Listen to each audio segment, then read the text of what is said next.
талкан партиясынын атынан президенттикке талапкер катары көрсөтүлгөн Канатбек Исаевдин шайлоого барбай турганы байкалып калды. Ал учурда 2-3 белдүүделген саясатчынын башын кошуп, Темир Сариевди колдойлу деген аракет менен күн кечирүүдө. Ал эми аталган партиянын кожоюну Шаршенбек Абдыкеримов болсо таасирин Исаевге тарттырып жиберип, ошол бойдон чейинге киргендей тынчыды. Айрымдар Исаев алдап кетти деген түр көрсөтүп, шайлоодо Жээнбековду колдоош үчүн Шаки атайын ушундай амал колдонуп кууланып жатат дешүүдө. Минтип арамзаланам деп жатып башына бале үйүп албас бекен. Өмүрбек Текебаевдин камалышы арты таза эместердин түн уйкусун бузду. Айрымдар камалып кетелекте дешип чоочулашып, азыртадан туюктан жол таап, кара баштарын абактан арачалап калуунун жолдорун издеп башташты. Таза шайлоо аттуу чапанга жамынган Кубатбек Байболов, Базарбай Мамбетов, Табылда Керовко окшогондор өлкөнү кырсыктан куткарып калышыбыз керек. Кырдаалдан чыгуунун жолун табуу зарыл дешип, күйпөлөктөшсө келмең оозуңдан ыргайт. Улуттук улуу кеңеш чакырып, өлкөнү сактап калуу кыймылын түзөлү деп жаткандардын мээлери шамалдап калгандай. Булардын пикири боюнча таза шайлоо болбойт, ал үчүн өңкөй Кудайдан жөө качкандар. Өлкөнү сактап калуу кыймылын түзүп, административдик ресурска каршы турушу керек экен. Текебаев камалганда калп эле чырылдамыш болгон менен ичинен тымызын сүйүнүп, Атамекен партиясынын лидерлигин өзүм алам деп кымылдаган. Каныбек Иманалиевдин ойлогон ою ордунан чыкпай, Алманбет Шыкмаматов лидер болуп калып, супсуну сууган эле. Ошондон бери аңдыган Алманбет Шыкмаматов менен Аида Саляновага козголгон кылмыш иши. Кокус жаза тайып камалып кала турган болушса, лидерликти басып жыгылганга эки көзү төрт.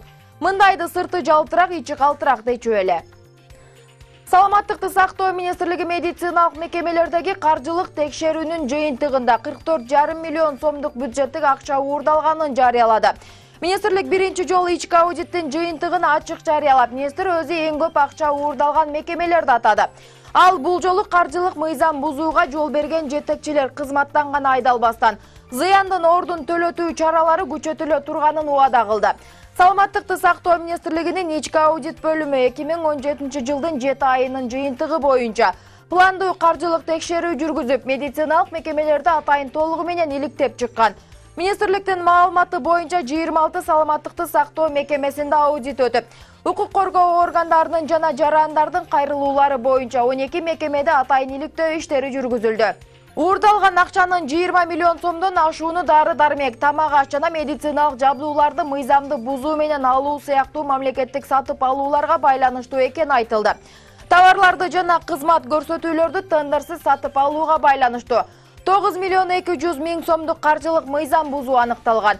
Маянаны негизсиз төлөөгө байланыштуу 10 миллион сомдон ашуун мыйзам бузуу аныкталса, материалдык техникалык баалуулуктарды мыйзамсыз чыгыштаган жана сатылып алынды делген азык-түлүк менен дары-дармектердин жетишпестиги сыяктуу фактылардын негизинде 3 миллион сомдон ашуун зыян келтирилген. Билим берүү министри Гүлмира Кудайбердиева 25 августта жогорку кеңеште жаңы өкмөттүн курамы талкууланып жатканда жаңы иштеген мугалимдердин айлыгы канча экенин билбей уят болду. Жөнөкөй эле маселени билбей тактабай тайын деп кызарып татары олтурганы сырттан караган кишиге өтө эле өөн учурады. Мугалимдин айлыгы канча экенин билбеген соң министр болуу олтурганы жарашпайт го. Министр билбейм деп ийин куушурган соң социалдык тармактарда жаңы ишке кирген жаш мугалимдин айлыгы 4-5 миңди түзөөрүн жаш мугалимдер өздөрү жазып чыгышты. Кийин министрлик 8,5 миң сом деген маалымат берди. Мурун канча экенин билбей жатса, кийинкисинде калп айтты. Өзүнүн килейген партиясы бар туруп, өзүн өзү көрсөтүү жолу менен президенттик шайлоого аттанган Өмүрбек Бабановдун үстүнөн Борбордук шайлоо комиссиясына кезектеги даттануу келип түштү.